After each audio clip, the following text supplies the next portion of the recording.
Hello everybody, welcome to the first video on this channel. Today we are going to be talking about how long the Colonial Marines were on LV-426. The simple answer would be about a day and a half, but we're going to be looking at how many hours they were on the planet and what happened to them each, I guess you could say, segment of their time there.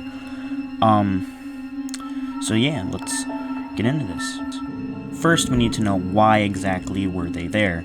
Well, Weyland-Yutani lost contact with the colony Hadley's Hope on LV-426 because of a xenomorph infestation. Upon the discovery of the derelict by the Jordans, Russell Jordan brought back a facehugger specimen, which was on his face, and implanted a xenomorph embryo in him, thus causing the infestation.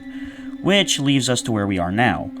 The Marines are sent in to investigate the sudden loss of contact with Hadley's Hope, and their job is to, if possible, reestablish contact with the colony. Mission time, 58 minutes.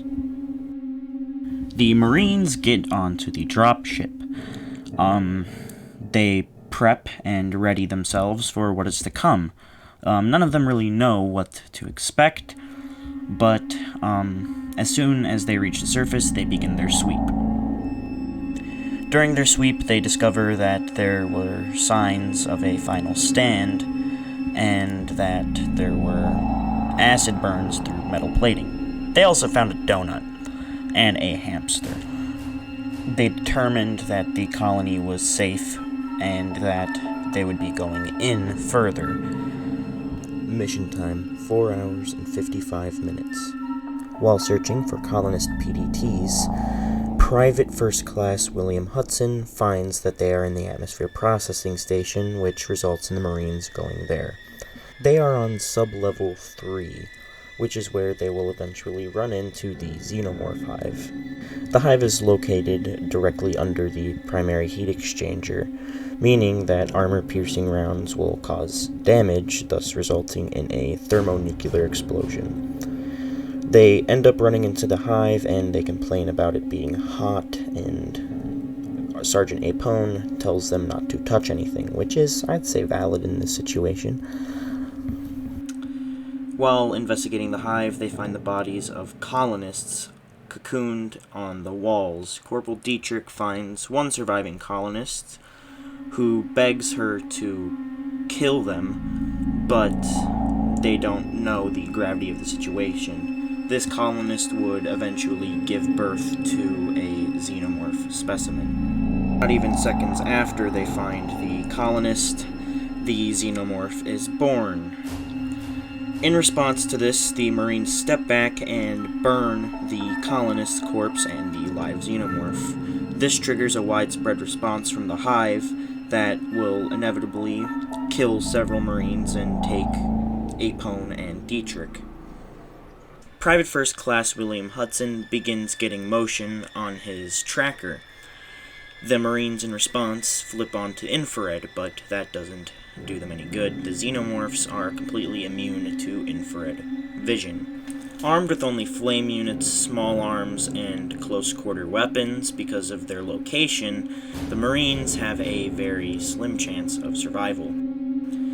Just shortly after flipping on infrared, Corporal Dietrich is taken by a xenomorph to be used as a host for a chestburster. While being taken, she accidentally sets fire to Frost, who falls to his death down deep into the processing station. While this happens, the ammunition taken from the Marines is set ablaze, causing an explosion which will kill one more Marine. The Marine to be killed in this explosion is Crow. Not long after this, Vasquez and Drake begin to put down a suppressing fire, which, to everyone's surprise, they still had functioning weapons. During this, Apone is taken as a host for xenomorph specimens. Following the loss of Apone, Hicks becomes the new head of the unit, as he is second in command. Gorman hasn't done anything like this before, making him not a suitable lieutenant to have on such a combat drop. Lieutenant Ellen Ripley tries to tell him that they need to go, and she picks up the microphone, trying to tell them to evacuate. Gorman tells her to shut up. Not long after this, Ripley takes control of the APC and drives to the rescue. Gorman tries to stop her, but she continues on, crashing into the wall of the hive and allowing the Marines to escape. While they try to escape, the Marines are still under attack by xenomorphs. Drake runs out of ammunition on a smart gun and begins using his flame unit. Vasquez sees a xenomorph coming up behind him, shooting the xenomorph, and the xenomorph sprays acid all over Drake, killing him. Drake's flamethrower goes off and sprays fire all over the side of the APC.